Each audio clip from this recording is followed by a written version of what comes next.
Assalamualaikum warahmatullahi wabarakatuh. Kami dari kelompok 2 ingin mempresentasikan metode penelitian kami yang berjudul Analisa Rancangan Aplikasi Rekam Medis Rawat Jalan berbasis web pada klinik Mardia. Sebelumnya kami ingin memperkenalkan diri dulu. Saya sendiri Muhammad Ammar Sendria, NIM saya 19210934. Yang kedua ada Rehan Alif Irwan Saputra, NIM 19211146. Yang ketiga ada Krisna Rizky Fauzi, NIM 19211104. Yang keempat ada Juliana Anggun Puspitasari, NIM 19210753. Yang terakhir ada Rasijah Amanda Sinaga, NIM 19210975. Setelah ini latar belakang yang akan dijelaskan oleh Rehan Alif. Ya, saya akan menjelaskan tentang latar belakang perkembangan teknologi komputer pada beberapa tahun terakhir ini telah berkembang pesat di bidang pekerjaan atau aktivitas lainnya, lalu ingin mendepankan perkembangan teknologi untuk mempermudah pekerjaan mereka. Salah satu contohnya terdapat pada bidang kesehatan, yaitu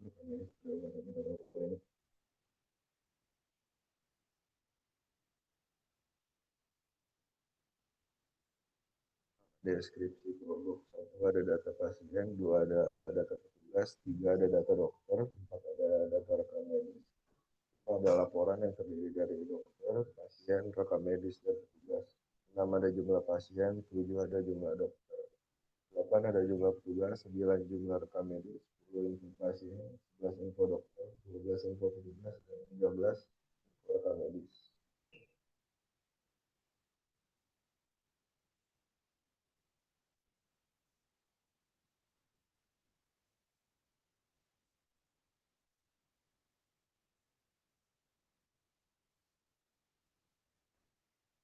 Keuntungan yang diharapkan dari sisi admin. Satu, mempermudah untuk penyimpanan data rekam medis. Dua, mempermudah input data seperti pasien, dokter, petugas, dan rekam medis. Tiga, mempermudah mendapat informasi tentang data pasien, dokter, petugas, dan rekam medis. Empat, mempermudah mencetak rekam medis. Lima, mempermudah mencetak laporan dan dokumen lainnya. Kalau dari sisi petugas, mempermudah petugas dalam menginput data rekam medis. Dua, mempermudah petugas dalam mencari info rekam medis pasien. Tiga, mempermudah petugas dalam mencari dan menginput data dokter.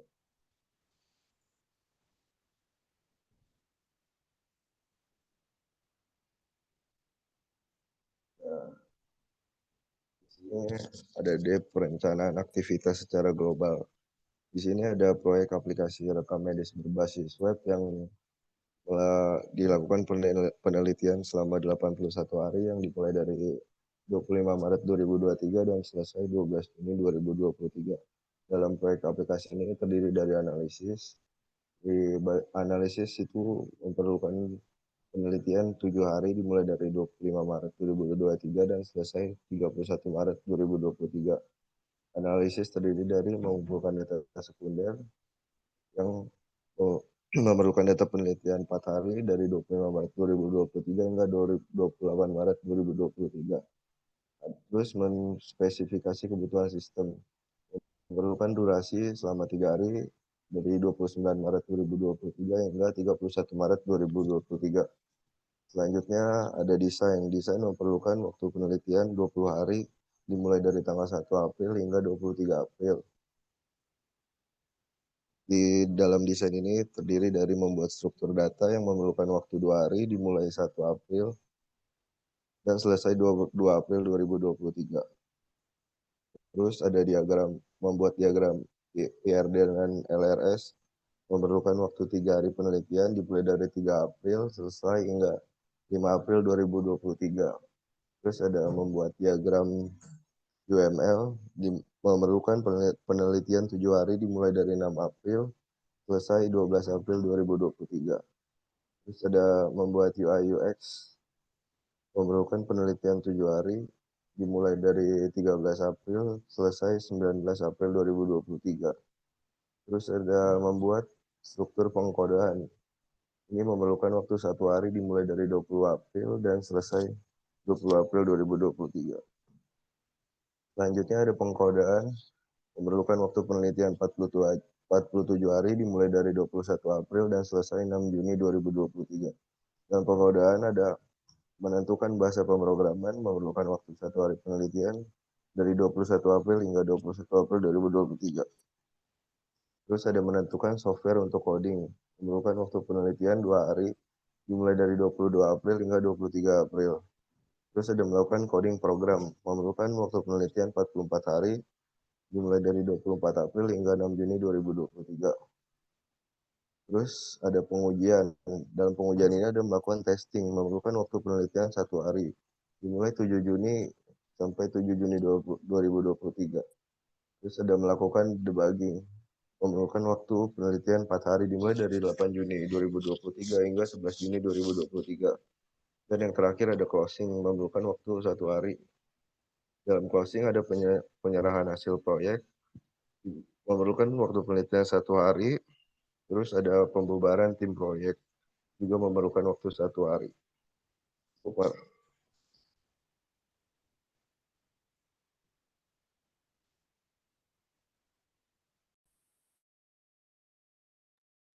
Yang kedua ada landasan teori. Ada framework CI. Menurut Basuki 2010, framework CI adalah sebuah framework PHP yang dapat membantu mempercepat developer dalam pengembangan aplikasi web berbasis PHP. Nah, yang kedua itu ada bahasa pemrograman. Suatu bahasa yang dimengerti dan dikenali oleh komputer. Abdullah 2016. Nah, pada umumnya bahasa pemrograman ini integrate development environment dalam melakukan compile dan debugger.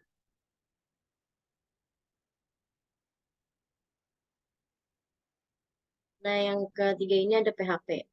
Menurut Nugroho 2013, PHP itu bahasa pemrograman berbasis web. Jadi, PHP adalah bahasa pemrogram yang digunakan untuk membuat aplikasi berbasis web, sedangkan menurut Kadir 2013, PHP merupakan bahasa pemrograman yang ditunjuk untuk membuat aplikasi web.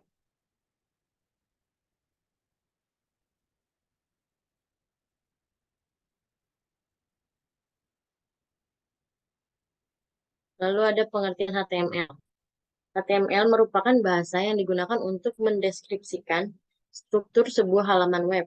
HTML ini berfungsi untuk mempublikasi dokumen online. Nah, yang kelima itu ada pengertian CSS. CSS merupakan salah satu bahasa pemrograman yang bertujuan untuk membuat website agar lebih menarik dan terstruktur.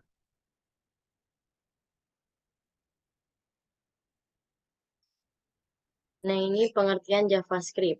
Menurut Sibero 2011, JavaScript adalah suatu bahasa pemrograman yang dikembangkan untuk dapat berjalan pada web browser.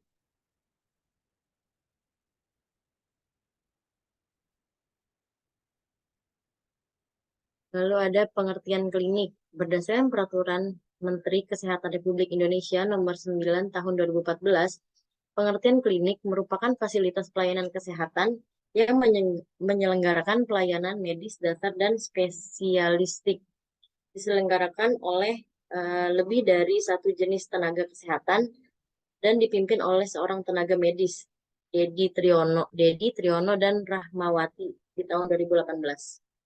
Lalu ada pengertian rekam medis. Rekam medis yaitu berkas yang berisi dokumen dan catatan mengenai identitas, pemeriksaan, tindakan, pengobatan, dan tindakan lainnya kepada pasien. Standar kualitas pelayanan oleh fasilitas atau tenaga kesehatan tergambar dalam dokumen rekam medis tersebut. Abdu 2021.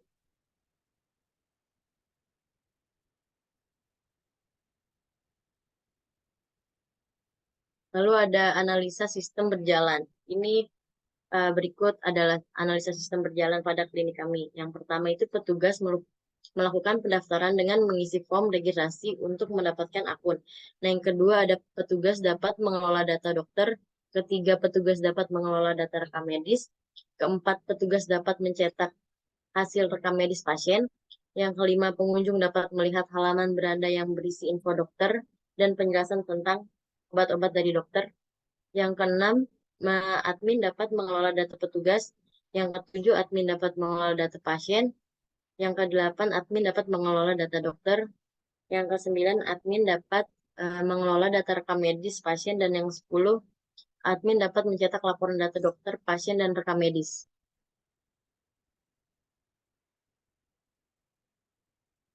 Ini ada analisa kebutuhan sistem. Yang pertama, pendataan pasien, dokter, dan petugas menggunakan aplikasi rekam medis, sehingga data-data tersebut langsung masuk ke dalam aplikasi secara online. Yang kedua, proses penginputan rekam medis menggunakan aplikasi rekam medis berbasis web yang datanya tersimpan di dalam database server.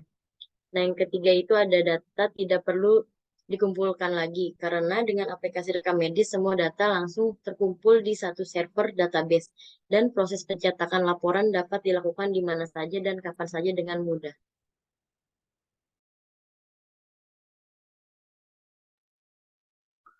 Selanjutnya ada desain sistem basis data. Desain sistem data. Yang pertama ada desain basis data. Di desain basis data itu ada IRD.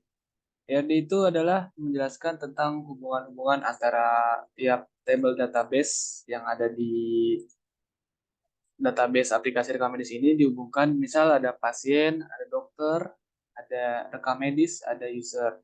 Nah, di pasien ini terdapat ada nomor telepon, alamat, rekam, jenis kelamin, email, dan seterusnya. Di rekam medis pun sama juga. Nah, hubungannya nanti di sini, pas satu pasien memiliki satu rekam medis. Satu dokter mendapat satu rekam medis, dan satu user mendapat satu rekam medis. Jadi, hubungan antara pasien dan rekam medis one-to-one, dokter dengan rekam medis one-to-one, user dan rekam medis one-to-one. Selanjutnya ada LRS. LRS ini ialah hampir sama dengan RD, itu lebih ke modernnya. Jadi di LRS ini dispesifikasikan kayak misal di sini kelihatan di rekam medis, di tabel rekam medis ini ada ID rekam, nomor rekam, kode dokter. ID rekam ini sebagai primary key. Lihat ada PK, dan sedangkan nomor rekam, kode dokter, ID user ini ada ialah forwarded key. Selanjutnya ada use case. Case ini menjelaskan tentang aktor ini bisa apa saja. Misal admin bisa login, bisa mengolah data tugas, mengolah data pasien, mengolah data dokter, mengolah data rekam medis, dan logout. Begitupun juga petugas, dia bisa login, mengolah data dokter, menginput data rekam medis, dan mencetak rekam medis. Dan pengunjung hanya bisa melihat data dokter dan melihat data obat dan penjelasannya. Nanti ada di khusus pengunjung tuh istilahnya adalah halaman yang bisa dilihat oleh pengunjung oleh semua kalangan. Ini ada use case first level itu admin. Admin ini sama lebih dijabarkan lagi. Tadi kan cuma admin bisa login, bisa mengelola dokter. Nah, di sini kita bisa lihat admin ini bisa menginput, di mengelola dokter ini bisa menginput, menghapus, dan mengedit. Itu pun juga mengelola data pasien, sama bisa menginput, menghapus, mengedit. Nanti dari ini semua masuk ke login. Harus login terlebih dahulu, baru bisa mengakses, mengolah data-data ini. Yang petugas juga sama, lebih diterangin lagi, kayak mengolah data dokter, bisa menghapus. Jadi kalau misal ingin mengelola atau menginput atau mencetak, kita harus login dulu. Selanjutnya use case pengunjung ini, vis level pengunjung ini sama, kita cuma bisa melihat data dokter dan melihat data obat serta penjelasannya.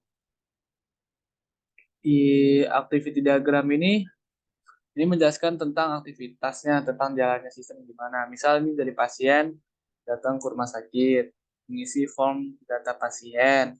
Setelah itu, habis ngisi form data pasien ini, dikasihlah ke petugas. Petugas input data pasien tersebut di komputer. Lalu memberikan nomor antrian ke pasien. Setelah itu pasien menunggu antrian sampai nanti diperiksa oleh dokter. Dokter setelah memeriksa pasien, memberikan diagnosa penyakit. Lalu si petugas ini menginput apa yang tadi dokter bilang, misal diagnosanya batuk atau apa, masuk ke input data rekam medis pasien tersebut. Itu mencetak data rekam medis, petugasnya lalu memberikan kepada pasien tersebut. Lalu kelas diagram ini sama seperti R dan LRS, ini menjelaskan tentang dokternya ada apa saja, di user ada apa saja, di pasien ada apa saja, di rekam medis ada apa saja.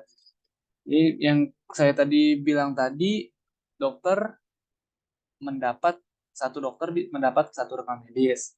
Terus satu pasien mendapat satu rekam medis, satu user mendapat satu rekam medis. Jadi hubungan antara ini semua adalah dengan rekam medis itu adalah one to one. Lalu itu ada sequence diagram ini sama seperti activity diagram, ini kayak menjelaskan sistemnya gimana. Jadi kayak misal kita admin menginput data rekam medis, langsung menuju terus menginput di form rekam medis, lalu menuju ke simpan data rekam medis, lalu nanti bisa dicetak. Selanjutnya di sini komponen diagram itu ialah seperti aplikasi rekam medis itu ada apa saja. Di sini misal di sini ada user, role, pasien, dokter, ini masuk ke database. Sedangkan ini JavaScript, PHP, CSS, Bootstrap ini masuknya ke eh, ininya bahasa-bahasanya. SAPP itu ialah hostnya, lokal hostnya untuk menjalankan aplikasi tersebut di lokal. Ada deployment diagram ini sama dengan komponen diagram. Jadi di web servernya itu ada aplikasi rekam medis, CSS, PHP, Bootstrap, JavaScript, SMPP. Basic lainnya itu membutuhkan sistem operasi dan web browser. Database-nya ini adalah nama database RS Marlia dan MySQL database. Kita ini lebih spesifik tentang database yang dipakai, table-table yang dipakai, kayak misal user ada uh, di user integer, lebarnya, primarnya lebih ke jelasin gitu sih. Kalau spesifik file ini bisa dilihat nama pasien, dokter, menggunakan tipe data apa, lebarnya berapa, apakah primarnya atau tidak. Sama ini juga yang file rekam medis ada foreign key, ada ada foreign key-nya ada 3, primarnya 1. Selanjutnya desain antarmuka yang akan dijelaskan oleh Krisna.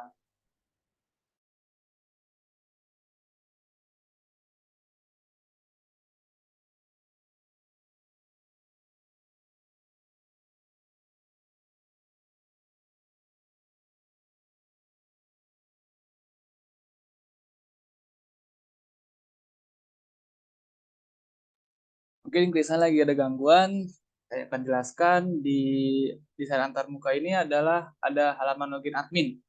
Halaman login admin ini dia tuh di sini nanti sebelum itu kita bisa masukkan email dulu atau enggak atau sebelum kita mempunyai akun kita bisa daftar member terlebih dahulu. Nanti kita masukin email, password baru login.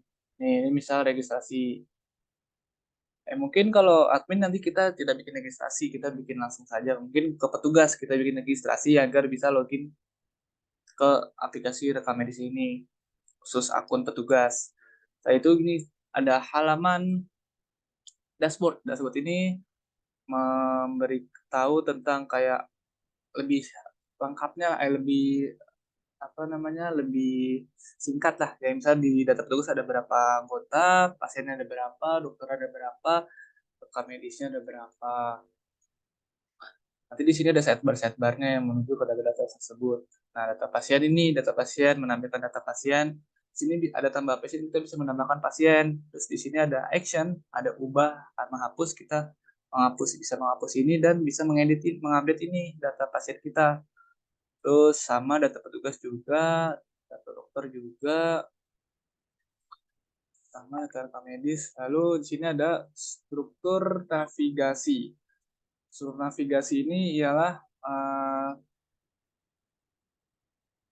lebih ke kayak kita sebagai user tuh kita harus bisa kemana aja di aplikasi. Kayak bisa admin bisa login sidebar nih bisa menuju ke dashboard, ke petugas, rekam medis, pasien, dokter, sama petugas juga.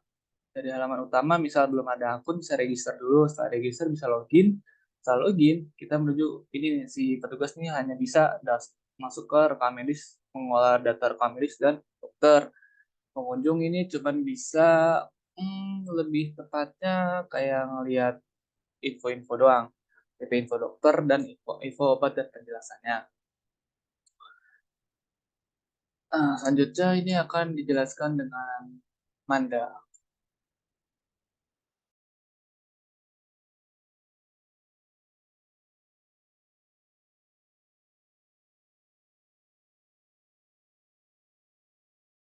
Maaf Man, masih di mute Man. Maaf. Pembuatan kode program. Untuk mendukung pembuatan kode program, programmer menggunakan Visual Studio Code 1.78.0 dengan bahasa pemrograman PHP untuk membuat source kodenya. Source kode aplikasi dibuat dengan Cogniter XMPP sebagai server lokal untuk membuat database dan MySQL. Localhost atau phpMyAdmin sebagai penyimpanan database dan aplikasi rekam medis sebagai pembuatan laporan. Yaitu ada pengujian juga. Metode yang digunakan penulis adalah menggunakan black box testing untuk menguji software dengan menguji halaman-halaman suatu halaman web menggunakan browser.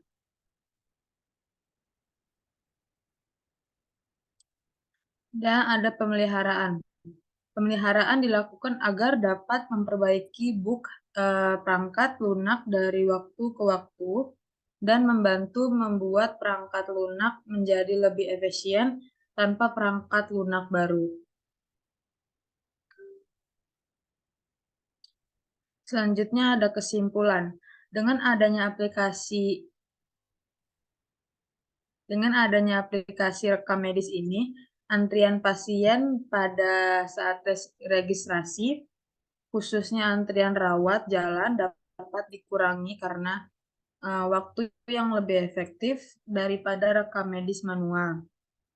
Dan ada saran. Diharapkan dengan adanya aplikasi rekam medis, nilai akreditasi yang ada di Klinik Marlia, sehingga Klinik Marlia mendapatkan nilai plus atau daya tarik di mata masyarakat sekitar.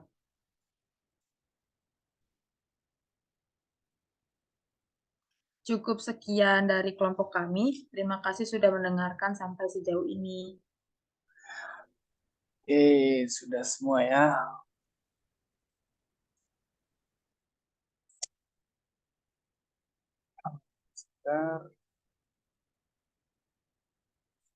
Oke, sekian dari kelompok kami.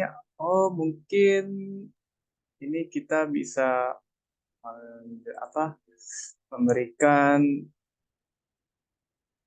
lampiran yang ada di laporan kami. Itu ada daftar, sebentar saya buka dulu, yang akan dijelaskan oleh Krisna mungkin.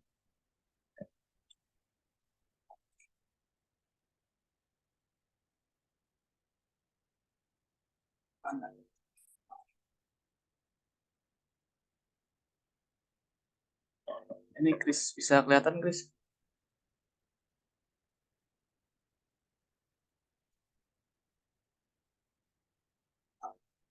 Untuk daftar lampiran kita bisa kelihatan?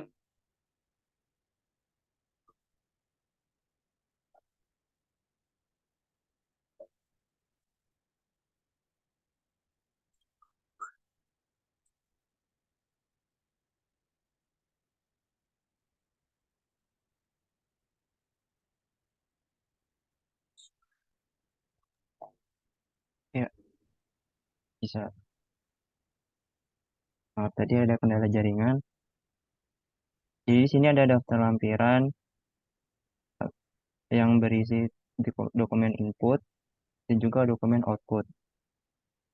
Di dokumen inputnya bisa kita lihat ini terdapat nomor rekam pasien, nama dokter, diagnosa, tindakan, dan juga tanggal berobat. Yang di sampingnya sudah disediakan uh,